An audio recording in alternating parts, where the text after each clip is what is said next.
L'histoire commence en 1995, où nous voyons un garçon obèse nommé Chris. Il est en dernière année de lycée et a le béguin pour sa meilleure amie Jamie, une fille très jolie. Nous voyons Chris Brandet assis dans la chambre de la jeune fille. Il a trouvé son album de fin d'année et lui écrit une lettre d'amour, lui avouant qu'il est profondément amoureux d'elle.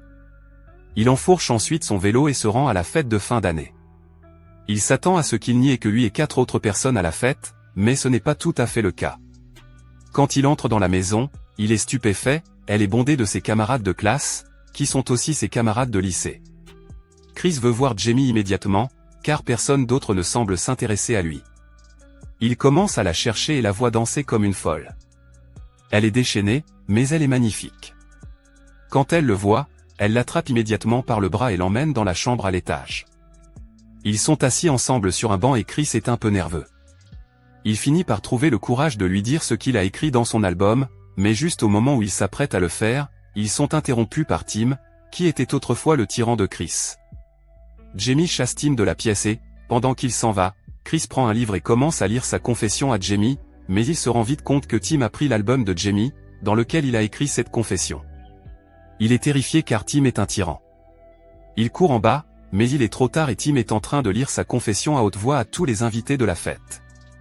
Tout le monde se moque de lui. Jamie le suit et trouve tout le monde en train de se moquer de lui. Le garçon gros s'enfuit de la maison et Jamie le suit dehors. Elle lui dit qu'elle l'aime aussi, mais seulement comme un frère. Il est bouleversé car il veut avoir une relation amoureuse avec elle. Chris s'apprête à partir lorsque toute la classe sort et continue de se moquer de lui. Chris en a assez et leur dit qu'un jour, il deviendra quelqu'un d'important et qu'il le prouvera à tout le monde.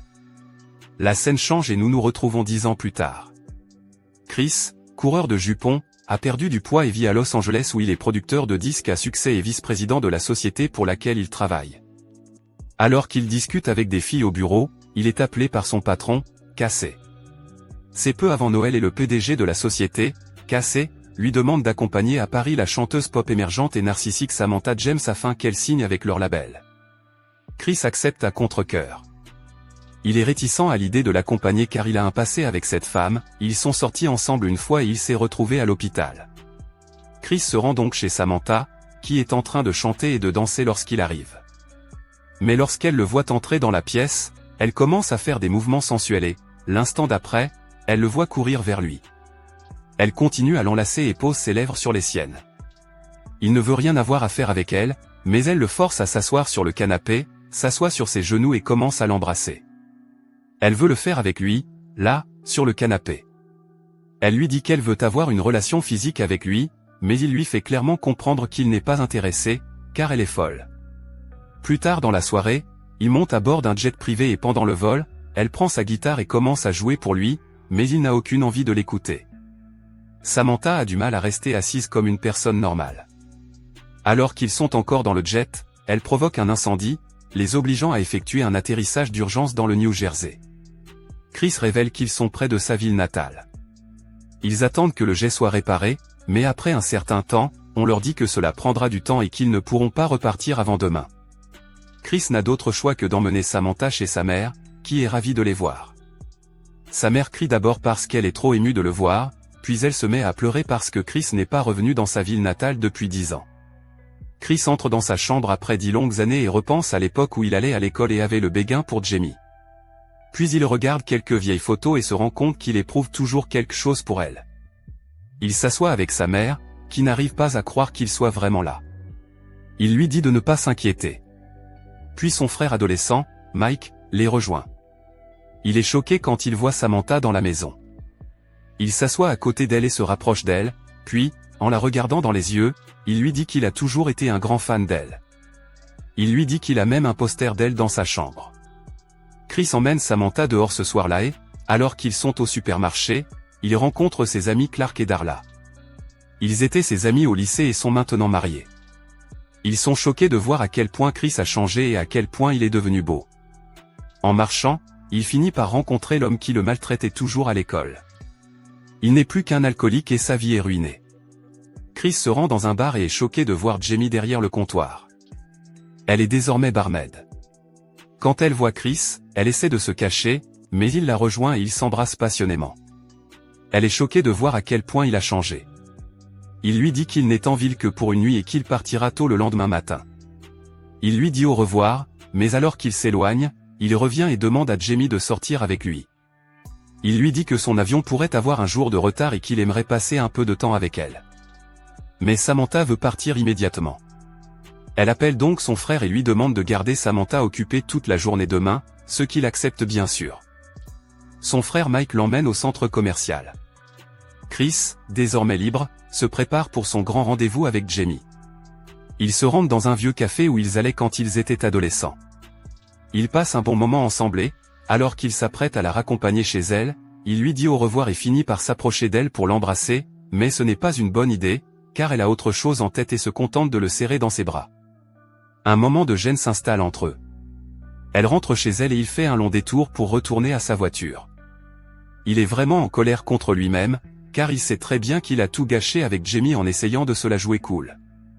Alors qu'il se comporte bizarrement dans sa voiture, faisant des gestes étranges et parlant tout seul comme un fou, Jamie revient chercher quelque chose qu'elle a oublié dans sa voiture, mais elle est complètement déconcertée quand elle le voit dans cet état. Il rentre chez lui avec une mine triste et, la nuit, il n'arrive pas à dormir, sachant qu'il a tout gâché. Finalement, il trouve le courage de la rappeler et lui propose un autre rendez-vous. Ils décident d'aller faire du patin à glace ensemble. Une fois sur place, il rencontre des camarades de classe de Jamie. Ils sont gentils avec Chris et lui proposent de jouer au hockey sur glace avec eux. Mais il n'est pas très doué. Deux équipes se forment et les garçons de l'autre équipe le malmènent facilement. Les garçons de son équipe s'énervent et se moquent de lui parce qu'il est si nul. Chris se met en colère et, au tour suivant, il commence à devenir violent. Il prend les choses trop au sérieux et finit par se blesser. On voit ensuite un ambulancier porteur Jamie dans ses bras et on découvre qu'il a lui aussi le béguin pour elle depuis longtemps et qu'il veut coucher avec elle. Chris est gravement blessé. On le met dans l'ambulance et pendant le trajet, Dusty et Jamie sont assis à ses côtés. Il en a marre que Dusty n'arrête pas de draguer Jamie et veuille sortir avec elle. Chris aimerait dire quelque chose, mais il porte un masque à oxygène et ne peut pas parler. Ils arrivent à l'hôpital et Chris est immédiatement soigné. Ce soir-là, Chris rappelle Jamie et lui demande si elle veut aller voir un film avec lui, et elle accepte, mais finit par emmener Dusty avec elle. Chris est extrêmement en colère parce que Dusty veut non seulement coucher avec Jamie, mais qu'il est aussi très ennuyeux. Il est tellement ennuyeux qu'il demande à la mère de Chris de se joindre à eux pour le film. Ils vont tous ensemble au cinéma et Chris est extrêmement en colère. Dusty, cependant, reçoit un appel de l'hôpital et se précipite là-bas. Quand ils reviennent, Jamie accorde toute son attention à Chris. Ils passent beaucoup de temps ensemble et parlent de l'époque où ils étaient meilleurs amis au lycée. C'est la veille de Noël et il y a une fête chez Jamie, et Chris veut y aller. Samantha est vraiment agacée parce qu'ils sont coincés là depuis des jours. Chris décide qu'il va encore une fois avouer ses sentiments à Jamie lors de la fête et demande à son frère Mike de s'occuper de Samantha. Il lui dit de ne pas lui révéler où il se trouve, mais on découvre qu'elle fait seulement semblant de dormir. Elle a déjà tout entendu. Quand il arrive à sa voiture, il est en colère parce que Mike a laissé la vitre ouverte et qu'elle est maintenant pleine de neige.